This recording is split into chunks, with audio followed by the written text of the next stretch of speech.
Salam, selamat sore Bapak Ibu, Saudara-saudari yang dikasihi oleh Tuhan kita Yesus Kristus.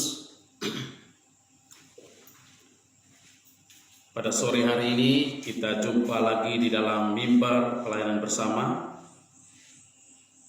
dan bersama saya Evangelis Jefta Domingus Kenafmone yang melayani di Gereja Alkitab Anugerah Jemaat Philadelphia Teluk Dalam. Sebelum kita mendengarkan kebenaran firman Tuhan, mari kita satu di dalam doa, kita berdoa. Bapa di surga yang kami puji dan kami sembah, di dalam satu nama Allah kami, Tuhan kami Yesus Kristus, yang telah datang dalam wujud manusia 2000 tahun yang lalu. Engkau telah datang mengasihi kami orang-orang berdosa, dan Engkau telah rela berkorban dan mati di atas kayu salib karena dosa-dosa kami, sehingga Engkau telah membayar segala dosa-dosa kami dengan lunas di atas kayu salib. Dan Alkitab berkata, setiap orang yang percaya kepada Tuhan Yesus Kristus, Yohanes 3:16, karena begitu besar kasih Allah akan dunia ini, sehingga Ia telah mengaruniakan anaknya yang tunggal, supaya setiap orang yang percaya kepadanya tidak binasa, melainkan beroleh hidup yang kekal. Kami bersyukur dengan pengorbananmu di atas kayu salib, Engkau menawarkan keselamatan kepada seluruh umat manusia dengan percaya kepada Yesus Kristus sebagai satu-satunya Tuhan dan Juru Selamat pribadinya. Maka Dialah pasti memiliki hidup yang kekal yang Tuhan sediakan nanti di dalam surga yang kekal. Terima kasih Tuhan, pada sore hari ini lagi kami datang lagi dan mau mendengarkan kebenaran firman-Mu Tuhan. Biarlah Engkau yang mempersiapkan hati dan pikiran kami untuk sungguh-sungguh fokus di dalam mendengarkan kebenaran firman Tuhan, agar firman-Mu ini bukan hanya menjadi pengetahuan di otak kami, tapi firman-Mu ini dapat tertanamlah di hati kami dan dapat mengubah hidup kami, dapat menuntun kami di dalam keselamatan dan menunjukkan kami untuk melakukan yang terbaik, yang benar sesuai dengan firman Tuhan, agar nama-Mu saja yang dipuji dimuliakan. Berkatilah hamba-Mu yang hina ini, yang Kau pakai untuk menyampaikan kebenaran firman-Mu. Biarlah Roh Kudus-Mu lah yang mengurapi hamba-Mu dan memberikan hikmat kebijaksanaan pada hamba-Mu ini. Di dalam nama Tuhan Yesus Kristus, satu-satunya Tuhan dan Juru Selamat kami yang hidup, kami sudah berdoa dan mengucap syukur. Amin. Firman Tuhan pada sore hari ini terambil di dalam kitab Efesus pasal 5 ayat 15 sampai pada ayat yang ke-17. Efesus pasal 5, surat Paulus kepada jemaat di Efesus. Efesus pasal 5 ayat 15 sampai pada ayat yang ke-17. Demikian kebenaran firman Tuhan. Karena itu, perhatikanlah dengan saksama bagaimana kamu hidup. Janganlah seperti orang bebal, tetapi seperti orang arif. Dan pergunakanlah waktu yang ada, karena hari-hari ini adalah jahat.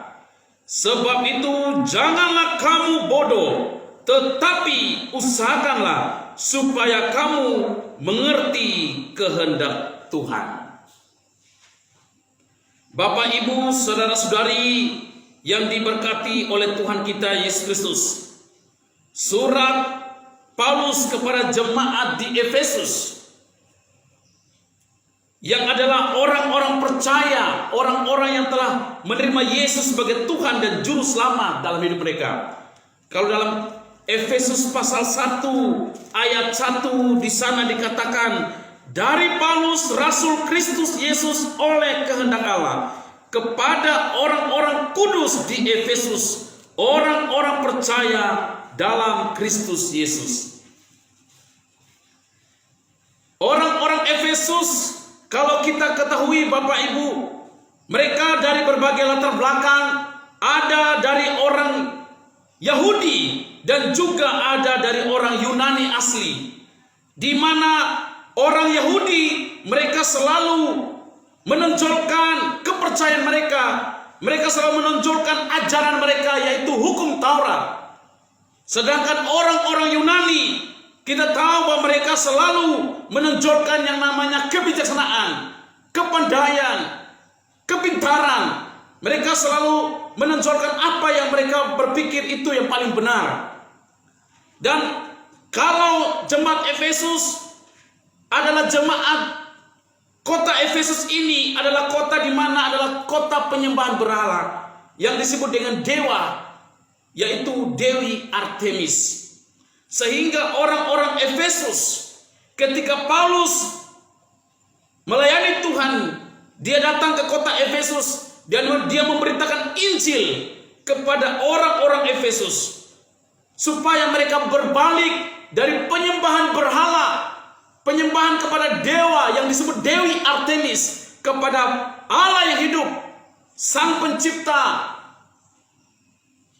yaitu Yesus Kristus namanya. Sehingga pada sore hari ini saya memberikan tema adalah pergunakanlah waktu dan berpengharapan kepada Yesus Kristus Tuhan kita. Pergunakanlah waktu dan berpengharapan kepada Tuhan kita Yesus Kristus.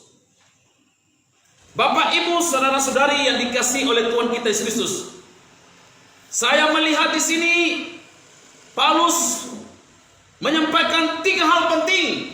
Bagaimana kita menggunakan waktu yang ada ini, waktu yang singkat ini, dengan berpengharapan kepada Yesus Kristus sebagai Tuhan dan Juru Selamat dalam hidup kita. Di tengah situasi dan kondisi yang tidak menentu saat ini, masalah demi masalah dalam keluarga kita, dalam rumah tangga kita, dalam pekerjaan kita, dalam studi kita, dalam usaha, bisnis, dan pekerjaan kita. Dan apalagi masalah yang sangat mendunia sekarang ini, yaitu pandemi corona. Yang tadinya pandemi corona ini hanya berada di beberapa negara, tetapi sudah mendunia. Bahkan kita di Kepulauan Nia sendiri sudah ada yang positif corona. Sehingga sebagai orang percaya kepada Yesus Kristus, marilah kita menggunakan waktu yang ada dengan berpengharapan kepada Kristus. Dengan poin pertama di ayat 15. Karena itu perhatikanlah dengan seksama bagaimana kamu hidup. Janganlah seperti orang bebal, tetapi seperti orang arif. Poin pertama, kita jangan seperti orang bebal, tetapi seperti orang arif. Kata bebal dalam bahasa Inggris, Alkitab bahasa Inggris New International Version, unwise atau bodoh atau tidak bijaksana, tidak berakal budi, tidak berpengetahuan. Sedangkan arif artinya dalam bahasa Inggris wise, yang disebut kebijaksanaan, selalu menggunakan akal budi. Dia cermat, teliti menghadapi masalah atau kesulitan. Kalau bebal, kata kasarnya dalam bahasa kamus itu sama dengan dia itu bodoh, dia itu keras kepala, dungu dan lain-lain tuh. Karena itu saudara-saudari yang dikasihi oleh Tuhan kita Yesus Kristus, Paulus mengingatkan kembali kepada jemaat di Efesus. Kalau Anda perhatikan dalam Efesus pasal 4 ayat 17 sampai 19, inilah ciri-ciri orang bebal, orang-orang yang tidak mengenal Tuhan.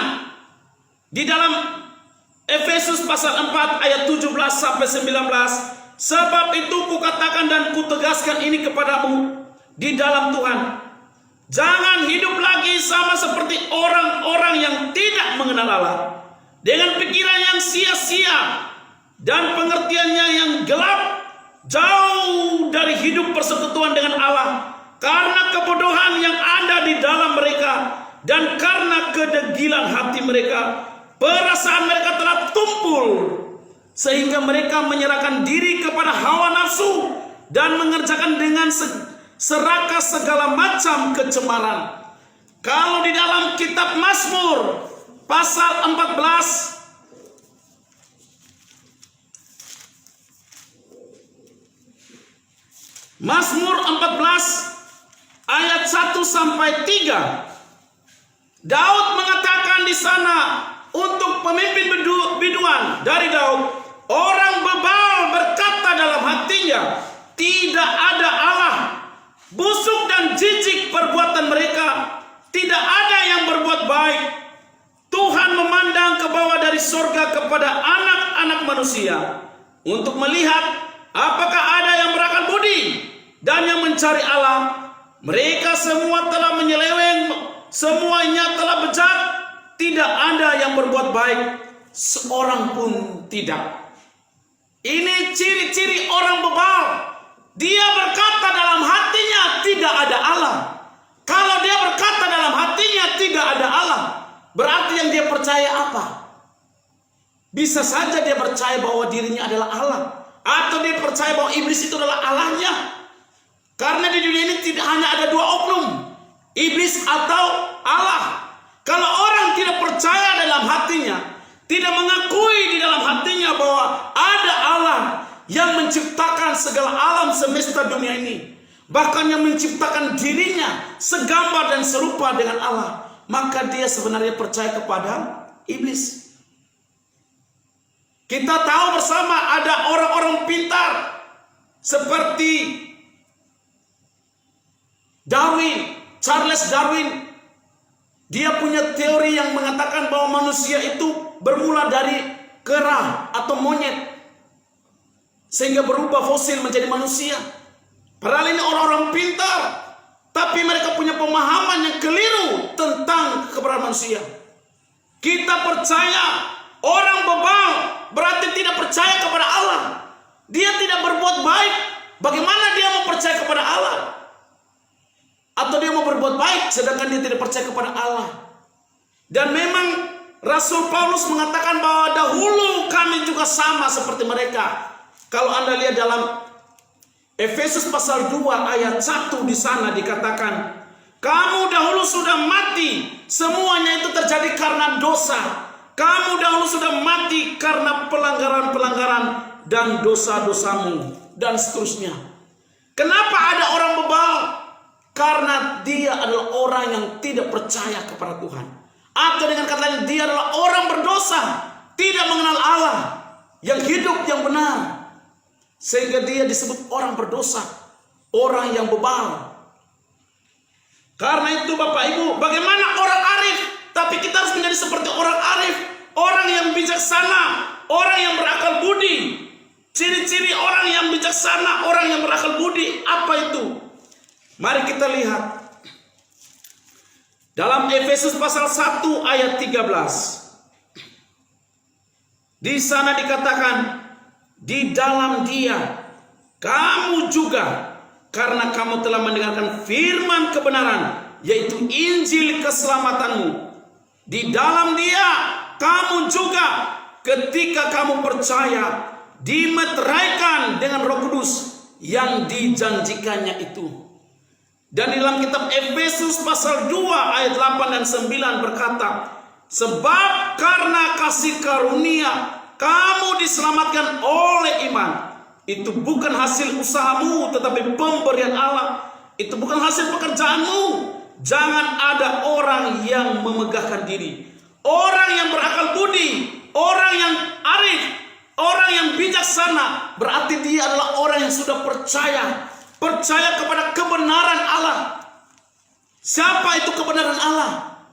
Yesus berkata dalam Yohanes pasal 14 ayat 6, akulah jalan, akulah kebenaran, dan akulah kehidupan. Dialah sumber kebenaran itu. Maka setiap orang yang telah mendengarkan Injil kebenaran Allah, dia telah percaya kepada kebenaran Allah, maka Roh Kudus telah dimeteraikan di dalam hatinya. Dia sadar bahwa dia adalah orang berdosa. Dia tahu bahwa dia sebenarnya tidak layak diselamatkan. Dia tahu bahwa upah dosa adalah kematian kekal. Dia tahu bahwa perbuatan baik tidak dapat menyelamatkan hidupnya. Hanya kepada Yesus dia percaya. Karena itu Paulus berkata Efesus 2 ayat 89. Karena kasih karunia kamu diselamatkan oleh iman. Martin Luther, proklamator, bapak reformasi Kristen, dia berkata kita selamat hanya oleh anugerah. Sola gratia dan sola fide, hanya oleh iman kepada Kristus. Sehingga Anda boleh menjadi orang yang bijaksana. Anda berakal budi. Anda telah datang kepada Allah. Dahulu Anda tidak mengenal Allah. Dahulu kita tidak mengenal Tuhan dengan benar. Tetapi ketika kita percaya kepada Injil Kristus, Alkitab berkata dalam Roma pasal 10 ayat 17, iman itu timbul dari pendengaran akan kebenaran firman Kristus. Karena itu Bapak Ibu saudara-saudari yang dikasihi oleh Tuhan Yesus Kristus, di tengah-tengah pandemi corona yang tidak mengenal siapapun orangnya. Beda tipis corona sama dosa. Kalau corona Anda mengalami, Anda pasti mati. Tapi kalau dosa yang Anda lakukan, Anda pasti mengalami hukuman kekal.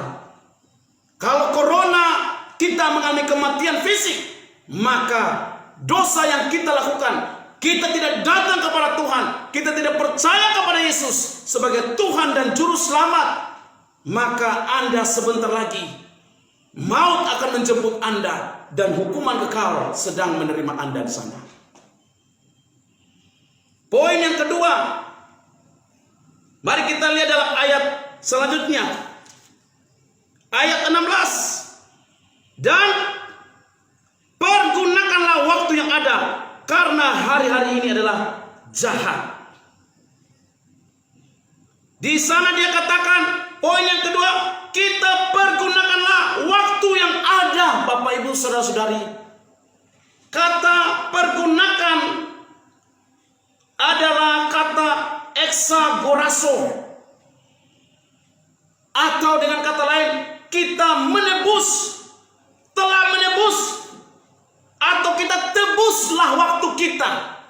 Waktu dalam bahasa Inggris dia menggunakan kata opportunity, berarti kesempatan. Tebuslah kesempatan yang Tuhan berikan kepada Anda dan saya. Kenapa Bapak Ibu? Karena hari-hari ini adalah jahat. Kita mungkin melihat dunia semakin hari semakin modern. Kita melihat dunia ini semakin hari semakin banyak teknologi-teknologi yang maju. Tetapi sadar atau tidak sadar, kita sedang dikuasai oleh teknologi-teknologi saat sekarang ini. Kita sudah tidak lagi utamakan kebenaran firman Tuhan. Kita menggunakan waktu-waktu kita dengan semuanya sia-sia. Padahal Tuhan memberikan waktu itu sangat berharga bagi kita. Kalau orang Barat berkata dalam pepatah mereka, time is money. Orang Cina berkata, time is gold. Artinya 1 inci waktu sama dengan 1 inci emas. Tetapi 1 inci emas tidak bisa menggantikan 1 inci waktu. Bagaimana dengan kita orang-orang Indonesia? Apa yang harus kita gunakan waktu yang Tuhan berikan kepada kita? 1 hari Tuhan memberikan 24 jam. Berapa menit, berapa jam yang Anda lakukan bagi Tuhan? Dan berapa jam, berapa waktu yang kita gunakan hanya untuk kepentingan kita? Tuhan menyadarkan kita melalui firman Tuhan pada sore hari ini. Ingat bahwa saya memiliki uang, tapi uang tidak sanggup membuat Anda dan saya bahagia. Tetapi kesempatan, waktu sanggup membuat kita bahagia kalau kita menghargainya. Waktu itu bicara tentang kesempatan.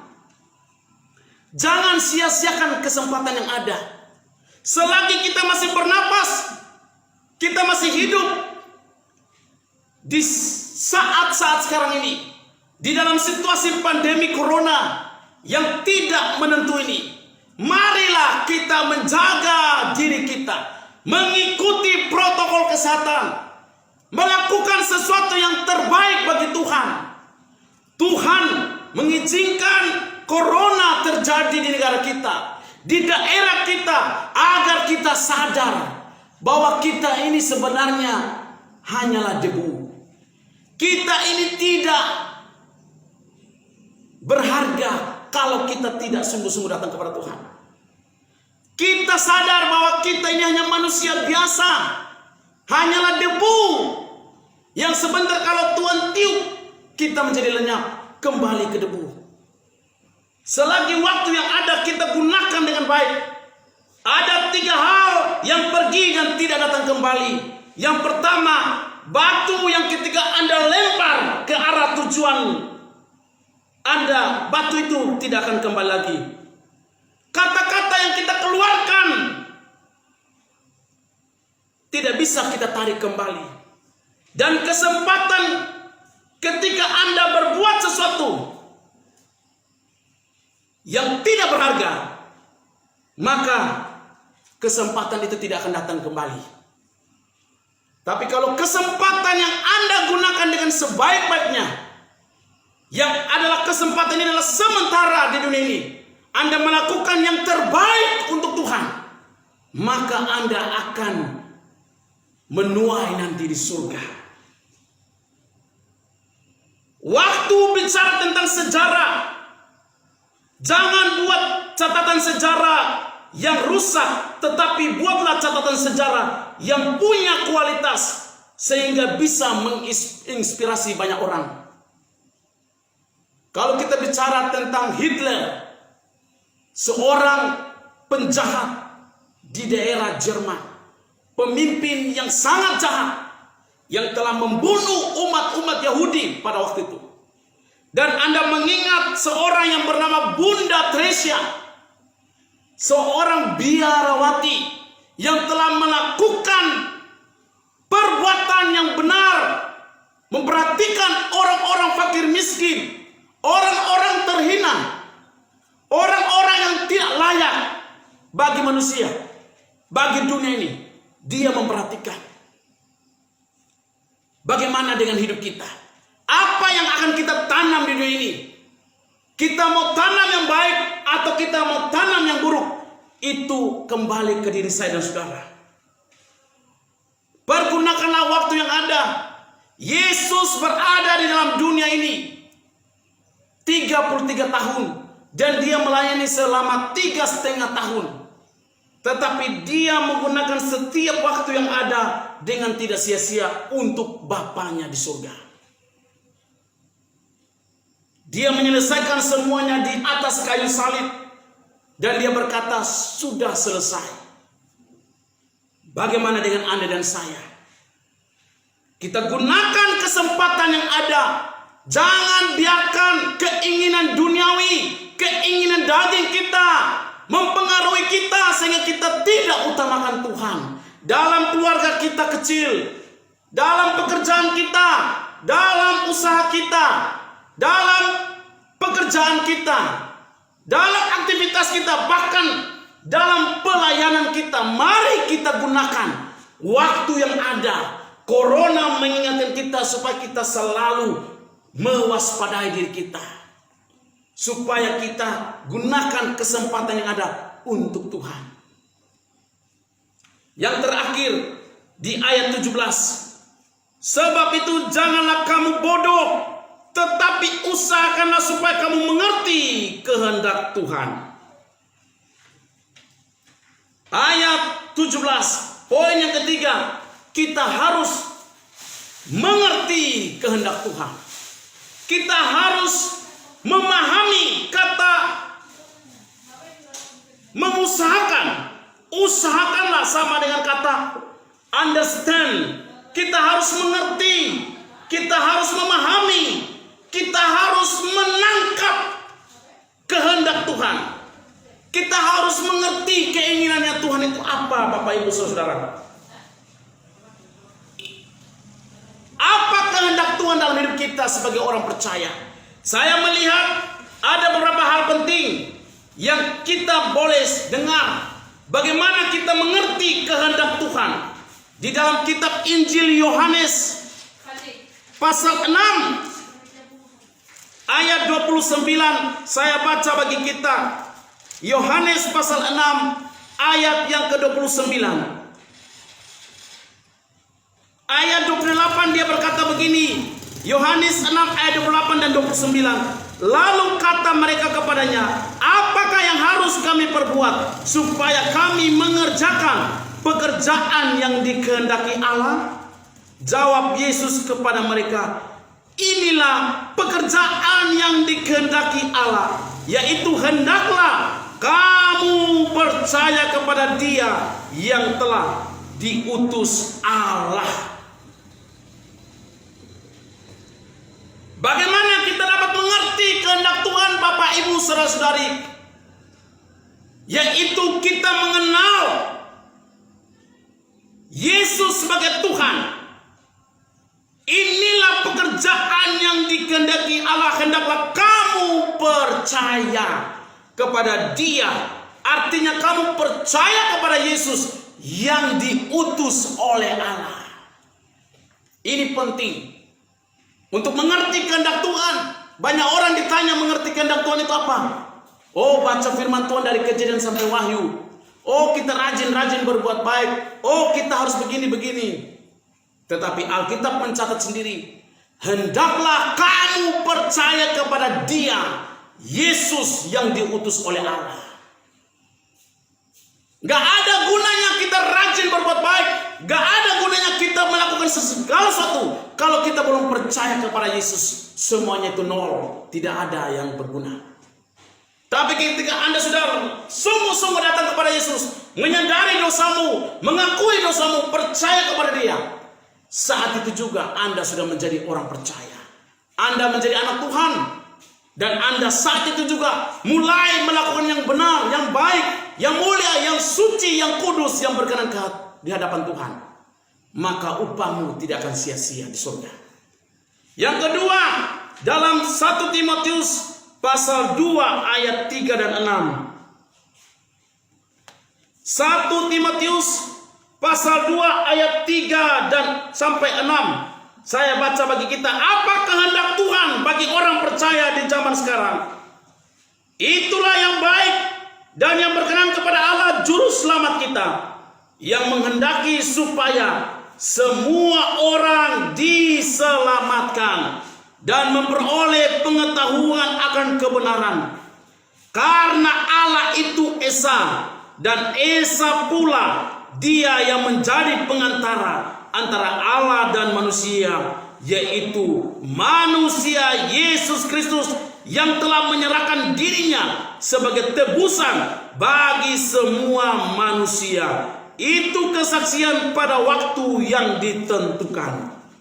Bapak, Ibu, saudara-saudari yang dikasihi oleh Tuhan kita Yesus Kristus, kehendak Allah yang kedua, Allah menghendaki semua orang diselamatkan dan memperoleh pengetahuan kebenaran firman Tuhan. Ini penting sekali. Tuhan sudah menyelamatkan Anda dan saya. Tuhan sudah membayar dosa kita dengan darah yang mahal. Dia sudah membayar dosamu dengan lunas. Dia hanya minta kepada Anda dan saya, persembahkanlah jiwa-jiwa kepada Dia. Tuhan tidak tanya berapa tanahmu di dunia. Tuhan tidak tanya berapa tabunganmu di bank. Tuhan tidak tanya berapa hartamu di dunia ini. Tuhan tanya ketika Anda berhadapan dengan Dia di surga, Dia cuma tanya berapa jiwa yang Anda sudah bawa kepada Dia. Berapa Berapa jiwa dalam keluargamu? Berapa jiwa dalam pekerjaanmu? Berapa jiwa dalam lingkunganmu? Berapa jiwa dalam pelayananmu yang engkau dan saya sudah persembahkan kepada Dia? Karena Alkitab mencatat, Allah menghendaki semua orang selamat. Tidak ada Allah menghendaki semua orang binasa. Allah tidak pernah menghendaki satu jiwa binasa. Allah menghendaki semua orang memperoleh keselamatan hidup yang kekal. Dan hidup mengenal kebenaran. Hidup dalam firman Tuhan. Jangan bersandar pada dunia ini. Jangan bersandar pada manusia. Jangan bersandar pada diri kita. Bersandarlah kepada firman Tuhan. Supaya Anda dan saya teguh dalam firman Tuhan.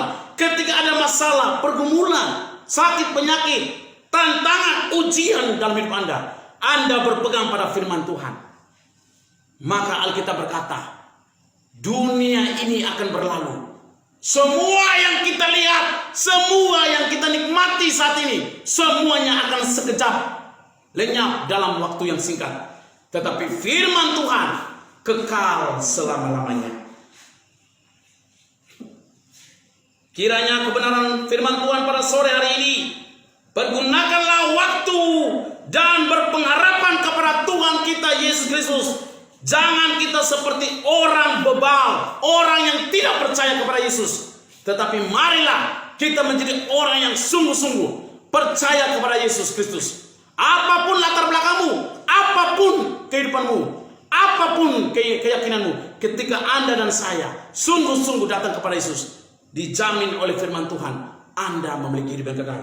Yang kedua, pergunakanlah waktu yang ada. Tebuslah waktu Anda. Gunakanlah kesempatan-kesempatan yang Tuhan berikan supaya hidupmu tidak sia-sia. Yang ketiga, lakukanlah kehendak Tuhan.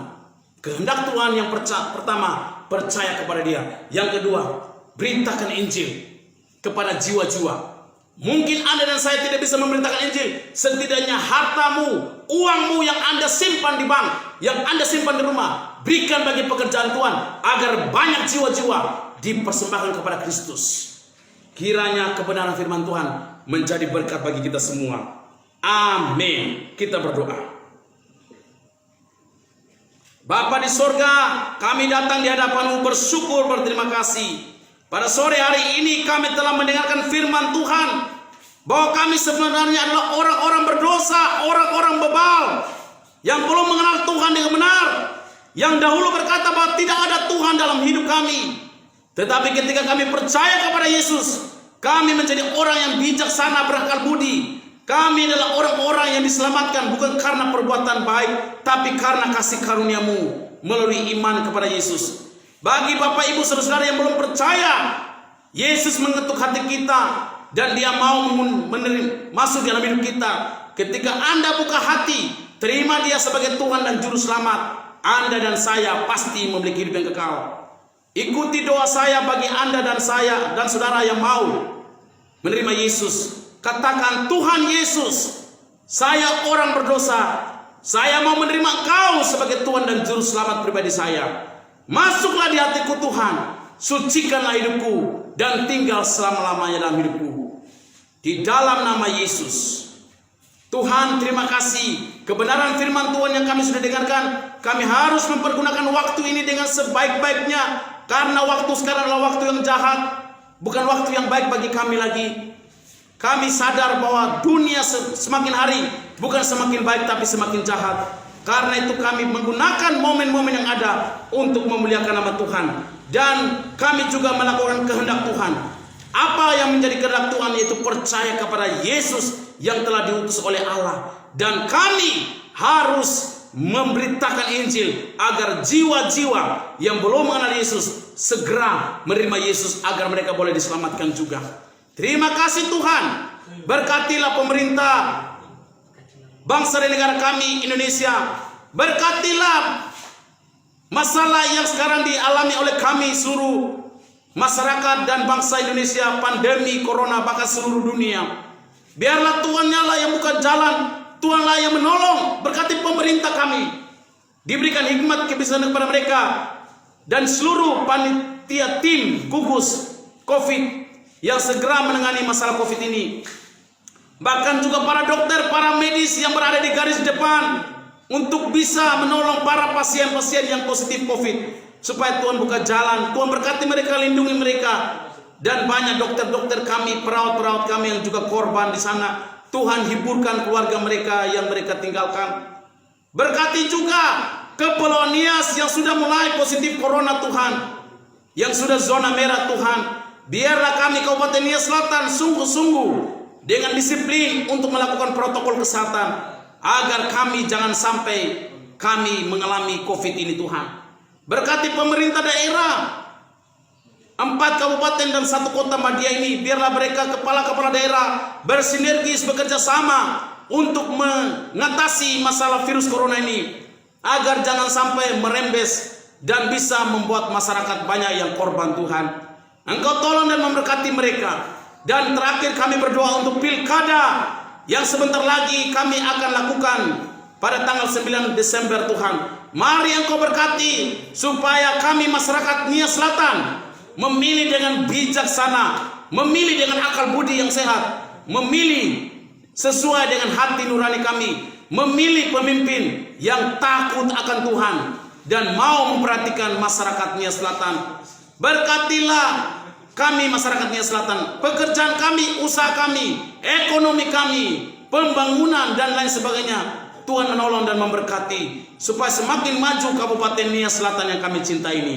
Ini doa kami, ini ucapan syukur kami. Dalam nama Tuhan Yesus Kristus kami sudah berdoa dan mengucap syukur. Amin.